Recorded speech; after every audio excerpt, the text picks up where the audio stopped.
Well, welcome to the video for Chapter 2 on first declension nouns. After finishing Chapter 1 in the textbook, you can read every word in the Greek New Testament, but you know only about 15 of them, right? So we have to learn more than just being able to sound out the words. We have to understand what they mean. And part of that, the first hurdle in that, is learning how the noun system works in Greek. And we're learning here first declension nouns. Declension means pattern. So we're learning the first pattern of nouns, or the first pattern of endings that are added to nouns. You're like, I don't even understand what you're talking about. Okay, well, let's start with English. Let's start with an English sentence. Bill threw Jim the ball. Okay, this is a little sentence. Bill threw Jim the ball. What is our verb here? Okay, a verb is the action. That's threw. What is the subject? Well, the subject is Bill. How did you know that? Well, in English, the subject comes usually at the beginning of the sentence and certainly before the verb. So that's how we knew Bill was the subject. So we'll put a little S over Bill. We'll put a little V over the verb. What is the indirect object? You're like, well, the indirect object is Jim, right? He's the person who's indirectly receiving the direct object. The direct object is the ball, right? Bill threw the ball, right? That's the thing that he threw. That's the direct object. While Jim is indirectly receiving that action, he's the indirect object, right? Little review of elementary school grammatical categories here, right? Subject, verb, indirect object, direct object. Word order matters a great deal in English. If we rearrange the sentence and say Jim threw Bill the ball, Jim will be the subject and Bill will be the indirect object. In fact, the word order communicates to us what the nouns are doing. Greek word order does not do that. You can put the subject first, you can put the subject in the middle, you can put the subject last. Now, there are basic patterns, and people generally will say the preferred word order, the dominant word order in Greek, maybe the more common word order is VSO, verb, subject, object. But that is frequently violated. And you can do so for emphasis or continuity or poetic or effects. There are many reasons you could do that. But word order doesn't matter.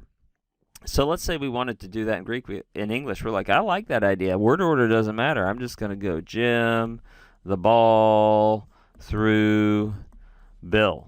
You're like, let's do it. But then people say, we have no idea what you're saying.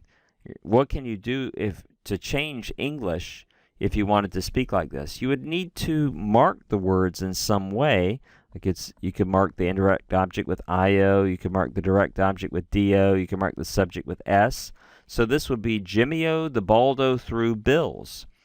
And even though that sounds strange to us, if we started doing that and everyone did it, we all agreed, let's do this, we could write English like this, and we could put it in any order we wanted. Through the Baldo, Jimmy-O Bills.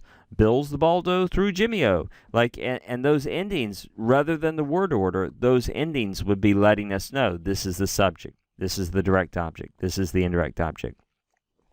This is what Greek does with its nouns, just not because for your sake, it's not so convenient as to have DO for direct object and IOs for indirect object. Here is one of our paradigm words from this chapter that you will be memorizing. It's the word meaning the voice. And we're not doing some sort of product placement for a TV show here, okay? And I want you to notice this initial form here, that it's called the nominative form, right? We have N represents nominative, G genitive, D dative, A accusative, right? Nominative, right? This is terminology we need to learn. Nominative, genitive, dative, and accusative. And we're painting with very broad strokes. We'll learn the nuances of these cases in the future. They're called cases. We'll learn the nuances in the future. But basically, the nominative is the subject. The genitive expresses possession, so we translate it with of. The dative, often the indirect object, we translate with to or for. And the accusative is communicating that the word is the direct object. So these specific endings, a, ace, a, ain, I, own, ice, os, are communicating what the word is doing and whether the word is singular or plural, right? Phone is voice, phonai is voices. Phones is of the voice, phonon is of the voices. Phoni is to or for the voice. Phonice is to or for the voices. And phonane is voice as a direct object, and phonos is voices as a direct object. So what you have to do is you just have to learn this paradigm. You have to be able to write this out. And you understand these endings, a, ace, a, ain, I, own, ice, os, and we'll provide a song for you to sing to help learn these. You can slap those then on any other first declension noun that ends in eta. So, for example, the word agape, right? Agape, that's a first declension noun that often also ends in eta, just like phone. So then we could just take these endings and slap them on there, and it would just be, right, agape, agapes, right? Let's write them out. Agape, agapes, agape with a iota subscript, agapein, agapi, a little messy writing here, agapone, agapis, and agapas, right? So what we have there, look at those endings. A, ace, just like up above. A, notice that has a iota subscript in it. That is part of the spelling, that iota subscript.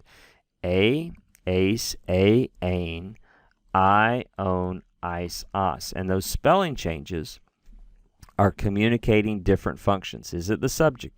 Should I add of in? Is it expressing possession when I translate it? Should I add to or for when I translate it? Is it the direct object? And then the same thing just in the plural. You're like, can you translate these for us? Well, it's going to sound a little strange, but we can. Love, of love, to or for love. Love is the direct object. Loves, of loves, to or for loves. Loves as a direct object, right? And these initial forms here would be expected to be the subject in a sentence. I want you to also note in the chart up above, a chart you would be expected to reproduce on a quiz or test, it includes the article in Greek. You're like, what's the article? Well, it's kind of like the English word the. Greek does not have an indefinite article, right? English has an indefinite article, a or an. Greek does not have that. English has a definite article, the. Greek only has one article, which is very similar in function to our definite article. So if we just have phone, we might translate that voice, or we might translate that a voice. But if we have hey phone, we'll probably translate it the voice. I want you to note in each of these cases, look how similar the article is. You're like, are you telling me that the article, the word, Greek word the, changes spelling all those times? Yes, I'm telling you that. The Greek article the Greek article, which is similar to the English word the, changes spelling to match the noun. As the noun goes through the different cases, so does the article. But if you look at it, it's very similar, isn't it? We have a, we have a, we have ace, we have ace, we have a, we have a, ain, I, own, ice, os. What else is added to the article, though? Well, you say, well, in most cases, it has a tau on the beginning, which is kind of nice because it's kind of like the English the, right? It's like kind of like the T. Maybe that will help you remember this is the article when you see it, the little bitty word that begins with a tau. And you say, well, why not? Why doesn't this first one have a tau? Well, instead of the tau for the first one, instead of the tau, you'll notice a rough breathing mark has been added. So that's a hey, and that's a hi. So it's hey phone, the voice. Tes phones, of the voice. Te phone, to or for the voice. Tain phonane, the voice as a direct object. These first declension nouns are all feminine. You don't know any masculine or neuter nouns yet, so that doesn't make a whole lot of sense.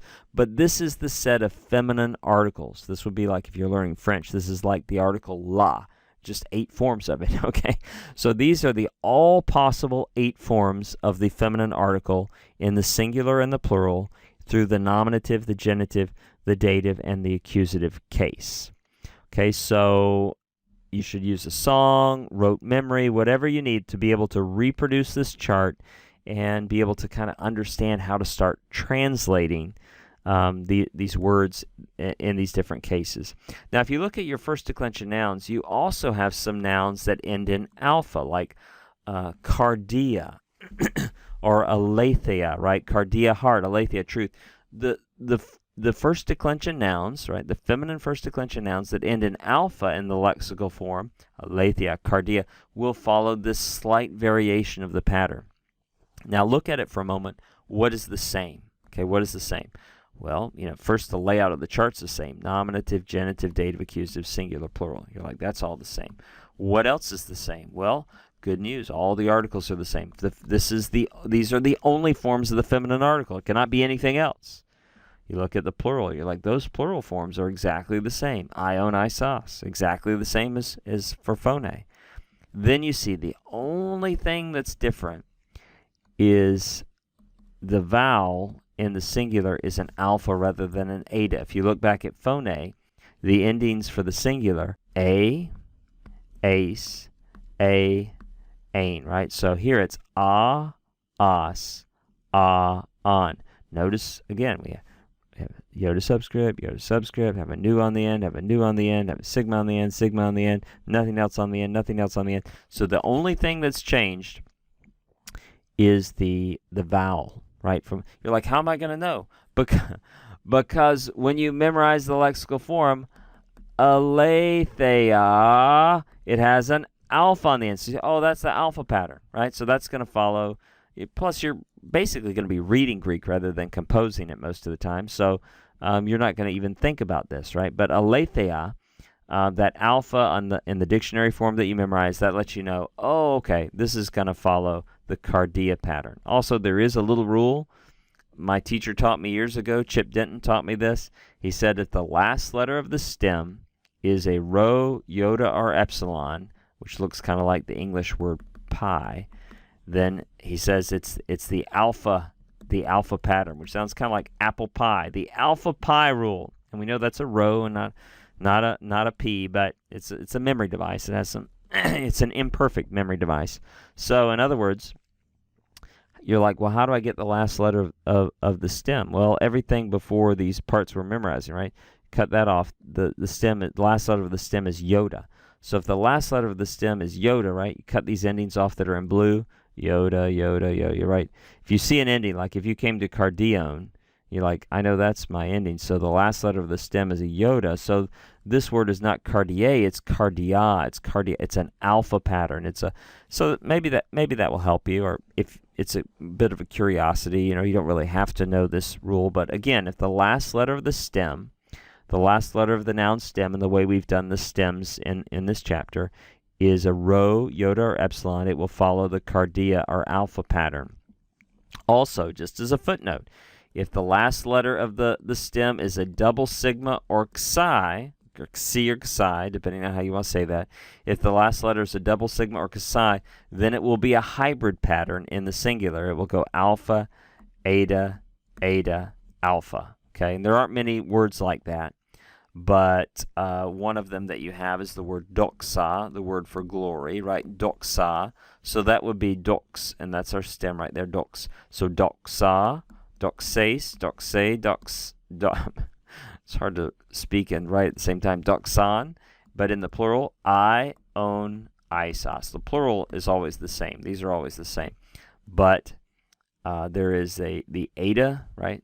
Let's see, there's the eta pattern for like phone and agape, right? Those follow the eta pattern. Then there's the alpha pattern we did for like cardia and aletheia, right? It has the alpha there in the singular. And then there's the doxa pattern, or another word you'll learn later is thalassa, the word for C, where if the last letter of the stem is a double sigma or psi, it will be this hybrid only in the singular. It will be alpha, eta, alpha pattern.